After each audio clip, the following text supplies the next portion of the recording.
অনশনের তৃতীয় দিনের সকালে অসুস্থ হয়ে হাসপাতালে ভর্তি হয়েছিলেন শিক্ষক বলরাম বিশ্বাস। আর বিকেলে আন্দোলনের মুখ চিন্ময় মণ্ডল।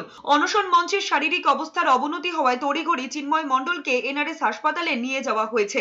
পরে অচিন্ত কুমার এবং সুকুমার সোরেন, বিকাশ রায়, মানিক মজুমদার নামে আরো 4 জন শিক্ষককেও হাসপাতালে নিয়ে যাওয়া হয়েছে। এর আগে বলরাম বিশ্বাস নামে এক শিক্ষককে তড়িঘড়ি আরজিকর হাসপাতালে ভর্তি করা হয়। চাকরি ফেরতের দাবিতে চাকরিহারা যোগ্য শিক্ষকদের অনশন 3 দিনে পড়েছে। তালিকা প্রকাশ সহ 5 দফা দাবিতে বৃহস্পতিবার রাত থেকে বিকাশ ভবনের উল্টো দিকে শিক্ষকদের জন্য তৈরি অনশন মঞ্চে আমরণ অনশনে বসেছেন 10 জন চাকরিহারা যোগ্য শিক্ষকেরা।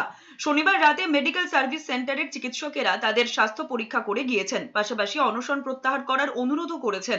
যদিও নিজেদের দাবিতেই অনড় রয়েছেন শিক্ষকেরা। তাদের বক্তব্য, এভাবে নিজেদের চাকরি কেড়ে নিতে দেবেন না। অবিলম্বে যোগ্য শিক্ষকদের তালিকা প্রকাশ করতে হবে। রাজ্য সরকার যতক্ষণ না স্কুলে ফেরানোর ব্যবস্থা করছে ততক্ষণ আমরণ অনশন চালিয়ে যাবে। নিয়োগ দুর্নীতির অভিযোগে 2016 পুরো প্যানেলটাই বাতিল করে সুপ্রিম কোর্ট। এরপর মে মাসের শুরুর থেকে বিকাশ ভবনের সামনে অবস্থান শুরু করেন চাকরিহারা যোগ্য শিক্ষক শিক্ষিকারা।